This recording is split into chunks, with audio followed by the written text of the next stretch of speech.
За өнөөдөр нийслэлийн намын хорооны хурлыг уржигдэр нийслэлийн намын хорооны тэргүүлэгчдэр хурал зарласан.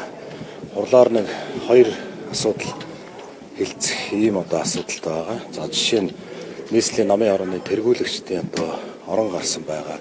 За энэ дээр нийслэлийн намын хорооны тэргүүлэгчдэр нөхөн сонгох энэ асуудлууд яригдах баг. За мөн 2024-өөс 2028 оны нийслэлийн мөрийн хөтөлбөрт орсон асуудлуудыг намын бүх гишүүдийн төлөөлөл болдог энэ нийслэлийн намын хорооны хурлаар хэлэлцүүлж ингэж явах ийм л ажлуудтай хурал өнөөдөр явж байна.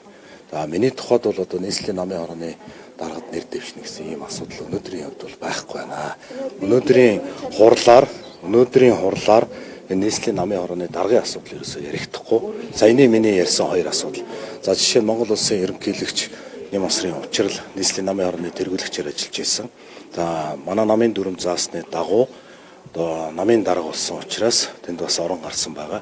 Тийм учраас бас дараагийн хүнийг нөхөн сонгох иймэрхүү ажлуудтай өнөөдөр нийслэлийн намын хорооны хурал оролдож байна. Таны хувьд үүсэж байгаа туулын ордны замын төсөл дээр ямар байр суурь өчтөр засгийн газар уралдаанаас төр зогсоох юм шиг дээр ерхий сайн танилцуулсан. За ер нь бол туулын ордны зам дээр бол би анхнаасаа л нэг л байр суурьтай байсан. Энэ олон мянган жил энэ монголчуудыг ундаалж байгаа энэ туулын ордны энэ туул гол бол мэдээж өөрөө хожид үлдэх юм л юм. Тийм учраас зүгээр туулын хурдны зам яг туул гол дээгүүр явж байгаа асуудал нь өөрөө асуудал болчиход байгаа болохоос биш зүгээр зам бариулахгүй гэж байгаа нь бол нэг асуудал биш те. Байгаа төмөр зам те төгсрлийг дандаа үүсгдэг төмөр зам дээгүүр хүртэл бид нэр төмөр замаа богдуулынхаа урдуур гаргах энэ байгаа төмөр замаа ашиглаад дараагийн хурдны зам хотын дундуур явах замуудыг хийх энэ ажлууд бас байж болно гэж хэлж байгаа. Тэгээ гадаа энэ туулын ордны замыг эсэргүүцсэн иргэд органикаараа явж штэ. Тэгээд энийг Нямбатар маань бол улс төржөөд байна гэсэн иймэрхүү хариултыг бас сэтгүүлч нарт өгчээлээ.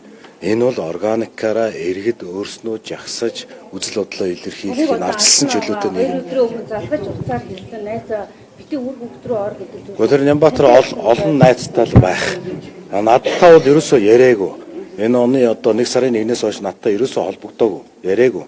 Олон найзтай байлгүй. Тэр найзуудтай хэлсэн байна. Надад бол хэлээгүй. Энэ туулын ордны замд зогсчлоо гэж бодоход урьдчилгаа болон алдан төлбөр голын иргэн дээр бурснуудыг хязсан. Энийг хэн төлөх үү гэдэг бас асуудал яригдаад байна. За мэдээж тэгээд мэдээж энэ улсын хурал дээр зарим гишүүд энэ туулын ордны замаар төр хороо байгуулахаар гарын үсэг цуглуулад явж байгаа юм байна. Би бас тэр гарын үсгийн ажлын сургалтын байнга оронд. За өчигдөр засгийн газраар бол ерөнхий сайд хууль хяналтын байгууллагаар энэ асуудлыг шалгуулж эцэслэн тогтоож энэ туулын ордны замыг явахгүй асуудлыг шийднэ гэж алах зогсон байгаа. Тэгэхээр мэдээж энэ таны асууж байгаа асуултанд энэ санхүү хөрөнгө мөнгөтэй холбоотой энэ асуудлуудыг бол нэг тийш нь шийдсэний дараа энэ төсөл явах байхаа гэж ингэж бодож байна. Нийтэд ил болсон мэдээлэлээр Нямбатар та хоёрыг л муудаад байна.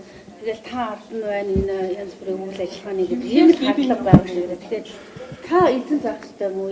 Би Нямбатартай нэг муудаад исэн юм бол байхгүй. Та шууг нэг найз байсан тий. Бид хоёр бас энэ намд ороод бас бие биенээ мэддэг нийслэлийн хоёр том дүүргийн намын даргаар бас миний хувьд 10 жил ажилласан ийм л очиртай. За би бол Нямбатартай өнөөдрийн хувьд муудад сайдаад ингээд Нямбатрын талаар сайн муу зүйл хэлээд байсан юм бол байхгүй. Нямбатар маань бол та бүхэн мэдж байгаа. Цагаан сарын дараанаас эхлээд нэг рил, нэг лайв хийж эхэлсэн, нэг постэр тавьж эхэлсэн. За би тэрэнд нь бол хүлээцтэй өнөөдрийг хүртэл хараад байгаа. Эргэнд бас нэг эргэж уулзах нүүр байх хэрэгтэй гэж би бас хэвлэл мэдээллийнхэнд хэлсэн байгаа шүү дээ. Миний хувьд бол яг Нямбатар гэдэг хувь хүнтэй нь бол муудалцаад, булаацалтаад, эд хөрөнгө ихнэр хөөхөд албан тушаал булаацалтаад гэсэн юм бол байхгүй. Яг юун дээр муудалцж байна?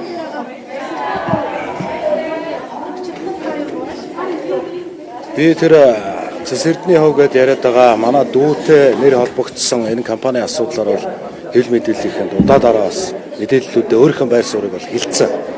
За хүлээж авч тэр Дөлгөөн Тамир гэж зохион байгуулад байгаа нөхөртөө барилга хот байгуулалтынхаа яамн дээр хүлээж авч уулзалтууд хийсэн. Ямар шаардлага тавьж байгаа, ямар асуудал яригдж байгаа гэдэг талаар нь бол уулзсан байгаа.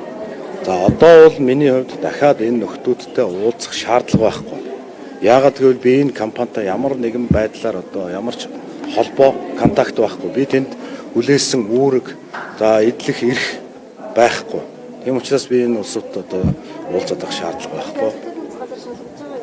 Авилгатай тэмцэх газар өгж байгаа гэж ярьсан. Тэгээ өгөөгүй юм шиг байлаа. Авилгатай тэмцэх газараас намайг дуудаж энэ асуудлаар шалгаж байгаа юм байна. Одоо ер нь бол зүгээр энэ компанитай холбоотой ямар ч одоо миний холбоо сүлбэ байхгүй учраас авилгатай тэмцэх газараас бас намайг дуудаж шалгах үндэслэл байхгүй учраас өнөөдөр хүртэл дуудаагүй л гэж харж байгаа. одоо ингээ хотын дарга та хоёрын маргаан донд ер нь хоёр талын чинь фракцийн хүмүүс бас өртөөд байгаа шүү дээ. Нийслэлийн иргэдийн хурлын дараа баярыг бас Би одоо монголоор хэллээ.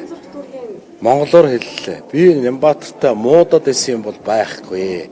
Одоо энэ хаврын улс төр нь эхэлсэн тал талаас л одоо янз бүрийн байдлаар улс төржүүлж тэгээ хаглан бутрах ийм үйл ажиллагаа явж байна. Миний ганц одоо бодож байгаа юм бол 27 28 оны сонгуул хаяанд ирсэн. Энэ үед одоо ирэх барьж байгаа Монгол ардын нам хоорондоо одоо эвдээ зүйтэй нэг тийшээ харж ажиллах ёстой л гэсэн ийм л одоо бодолтой өнөөдөр байгаа. Түүнээс нэг хувь хүний хоорондын ажил албан тушаал яригадаад одоо тэн дээр нэг одоо улаараа зүтгээд байгаа юм бол байхгүй. Ер нь хотын дарга ажиллаа өгөх ёстой юу эсвэл үргэлжлүүлэх ёстой юу? Та шууд хариулт өгч. Ер нь бол одоо тэрийг би одоо шийддэг би ийм шийддэг субъект нь бол биш шүү дээ.